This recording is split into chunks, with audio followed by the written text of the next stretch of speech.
काल की निरंतरता के 4078 दिन पूर्ण हो गए। इसके द्वारा श्रीमती इंदिरा गांधी जी के कार्यकाल के रिकॉर्ड को पीछे छोड़ते हुए जवाहरलाल नेहरू के बाद सबसे लंबे समय तक निरंतर प्रधानमंत्री के पद पर रहने का जन विश्वास, जन आशीर्वाद और राष्ट्र की निष्ठा से युक्त यह कार्यकाल का रिकॉर्ड बनाने में जो प्रधानमंत्री जी का योगदान रहा है, उससे हर भारतवासी हर्ष का अनुभव कर रहा है। जहां एक तरफ पूर्व के जो दो प्रधानमंत्री हैं, उनके कार्यकाल में निरंकुशता के काले अध्याय रहे, तो यहां विकास के स्वर्णिम अध्याय रहे। और प्रधानमंत्री श्री नरेंद्र मोदी जी जन समर्थन के द्वारा चुनकर आकर प्रधानमंत्री पद पर आसीन होने वाले प्रधानमंत्री हैं, जबकि इंदिरा जी और नेहरू जी दोनों पहली बार जब प्रधानमंत्री बने तो जन समर्थन के द्वारा नहीं, परिस्थितियों की अपरिहार्यता या परिस्थितियों के राजनीतिक दांवपेच के बीच में से बने थे।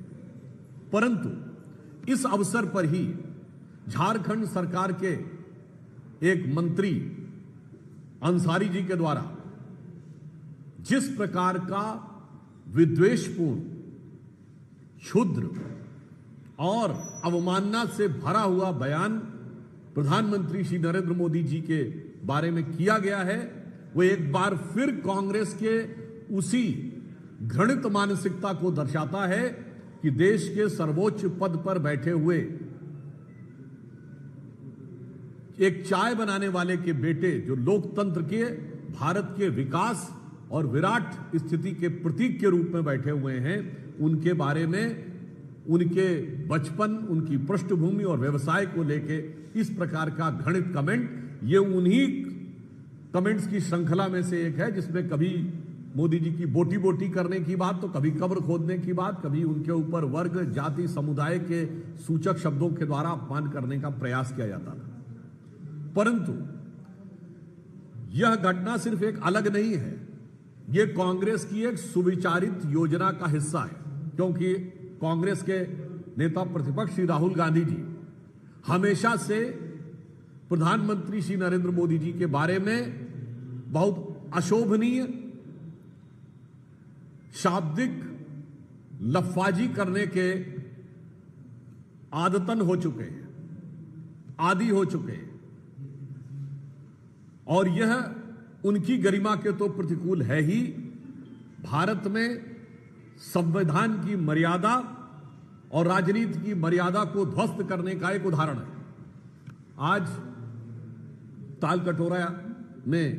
तालकटोरा स्टेडियम में राहुल गांधी जी द्वारा आदतन फितरतन जैसे बोला जाता है, उसी प्रकार की जो बातें बोली गई, उसके ऊपर हम स्पष्ट करना चाहते हैं। 4 पीढ़ियों तक भारत के पिछड़े वर्ग की आकांक्षाओं का हनन करने वाले, उसका दमन करने वाले कांग्रेस के इस प्रथम परिवार के सदस्य राहुल गांधी जी आज एक मुखौटा लगाकर अपनी चुनाव में हुई हार की खिसियाहट निकालना चाह रहे हैं। हम राहुल गांधी जी से पूछना चाहते हैं कि आज उन्होंने कहा कि विश्वविद्यालयों में कितने प्रोफेसर किस वर्ग के हैं, तो श्री राहुल गांधी जी ध्यानपूर्वक सुनिए। विश्वविद्यालय में प्रोफेसर बनने के लिए पहले व्यक्ति असिस्टेंट प्रोफेसर में सेलेक्ट होता है, फिर निश्चित समय के बाद वो एसोसिएट प्रोफेसर तक पहुंचता है, फिर निश्चित समय के बाद सिलेक्शन के द्वारा प्रोफेसर बनता है। ये कांग्रेस का अध्यक्ष पद नहीं है कि आप पैदा हुए और सीधे आपको ले जाकर बैठा दिया गया। मैं पूछना चाहता हूं, आज जो भी लोग हैं वो 15-20 साल पहले आए होंगे, वही बने होंगे। मैं विनम्रता और चुनौती से पूछता हूं, कांग्रेस बताएगी 2004 से 14 के बीच में इन्हीं विश्वविद्यालयों में कितने असिस्टेंट प्रोफेसर SC, ST और OBC के बनाए थे? मैं कांग्रेस से पूछना चाहता हूं कि आज हमारे कैबिनेट सेक्रेटरी 1987 बैच के हैं। उस समय कांग्रेस की सरकार नहीं, राजीव गांधी जी की सरकार थी, राहुल गांधी जी आपके पिताश्री की सरकार थी। IAS में कितने OBC थे, कितने SC थे, कितने ST सेक्रेटरी थे? इसका जवाब दीजिए। और मैं आप सबसे पूछना चाहता हूं, और यह निश्चित रूप से कांग्रेस से पूछना चाहिए। 2014 मई में जब कांग्रेस की सरकार गई, कितने ओबीसी मिनिस्टर थे,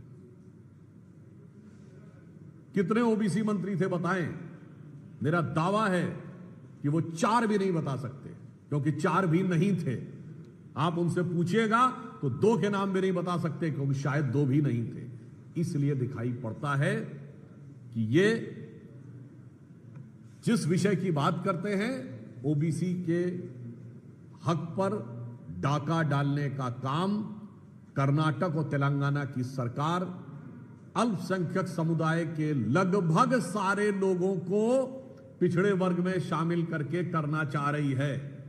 पश्चिम बंगाल की सरकार तो हिंदू समाज से ज्यादा मुस्लिम समाज की ओबीसी जातियां दिखाकर उनको ओबीसी में शामिल करना चाह रही है। तो इसलिए मैं एक साफ बात कहना चाहता हूं, कांग्रेस एक मुखौटा लगाकर खड़ी है।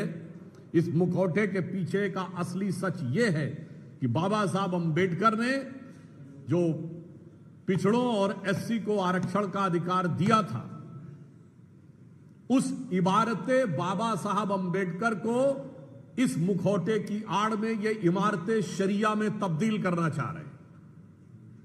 इसलिए देश को और देश के प्रबुद्ध लोगों को इस विषय पर बहुत सतर्क, सावधान और इस षड्यंत्र के प्रति सचेत रहने की आवश्यकता है।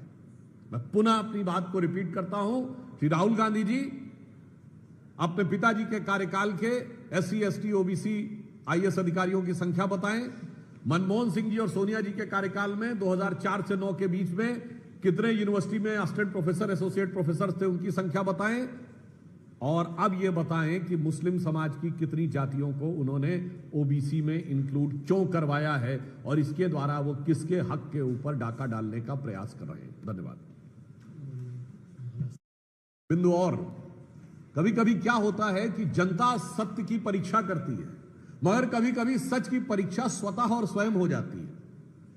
आपने देखा होगा कि चुनाव के विषय को लेकर जिस प्रकार से कांग्रेस पार्टी, इंडी गठबंधन और विशेषकर श्री राहुल गांधी अनलगढ़ आरोप लगा रहे हैं, पहली बात तो ये इनकी मानसिकता को दर्शाता है कि आपातकाल के 50 साल हो गए मगर मानसिकता नहीं बदली। यदि इंदिरा जी कहती थी कि संवैधानिक संस्था की मान्यता इस आधार पर तय होगी कि मैं चुनाव में जीती या नहीं, तो आज राहुल गांधी कहते हैं कि चुनाव आयोग की मान्यता, प्रामाणिकता इस आधार पर तय होगी कि हम चुनाव जीते या नहीं। और आज महाराष्ट्र के चुनावों को लेकर जिस प्रकार से इन्होंने प्रलाप किया था, तो एआईसीसी के ही एक पूर्व सचिव जो 2018 से 24 के बीच में महाराष्ट्र के प्रभारी रहे, उन्होंने एक आर्टिकल में लिखा है, महाराष्ट्र की पराजय की विवेचना करते हुए लिखा है कि हम किसी अन्य को दोष नहीं दे सकते, कांग्रेस पार्टी और इंडी गठबंधन के अंदर की जो कमियां थी उसके कारण हम महाराष्ट्र हारे हैं। अतः राहुल गांधी जी का दावा, उन्हीं की पार्टी के नेता जो एआईसीसी के सेक्रेटरी रहे और महाराष्ट्र के इंचार्ज रहे, उनके यथार्थ के धरातल पर बिखरता नजर आता है। और दूसरा, महाराष्ट्र के बारे में तमाम अनाप शनाप बात करने वाले राहुल गांधी से मैं पूछना चाहता हूं, शिवसेना उबाटा ने तो कहा था कि उद्धव ठाकरे जी को प्रोजेक्ट न करने के कारण हार हुई। आज जरा इंडी गठबंधन ये स्पष्ट कर दे कि उद्धव ठाकरे जी का प्रोजेक्शन विषय था या अब जो 10 महीने के बाद राहुल गांधी जी को प्रीमोनिशन हुआ है, प्रीमोनिशन समझते ना, इल्हाम होना, अचानक कोई चीज उसको आभास होने लगना, वो उचित है। दोनों ही दृष्टियों से स्पष्ट है कि आज जब संसद का यह सत्र चल रहा है, जब भारत की सेना के शौर्य के कारण हर भारतीय का स्वाभिमान आसमान पर है और महंगाई जमीन पर है, 2.1% इस समय महंगाई की दर है। भारत का तिरंगा अंतरिक्ष में तिरंगा दिख रहा है, मानसून चंगा दिख रहा है, मगर इसके बावजूद भी कांग्रेस पार्टी और इंडी गठबंधन के लिए हर विषय के ऊपर न सिर्फ हंगामा करना है, बल्कि बहुत ओछी, अभद्र भाषा और शैली के द्वारा देश के सबसे लोकप्रिय ओबीसी प्रधानमंत्री के बारे में निरंतर अपमान और घृणा की अभिव्यक्ति।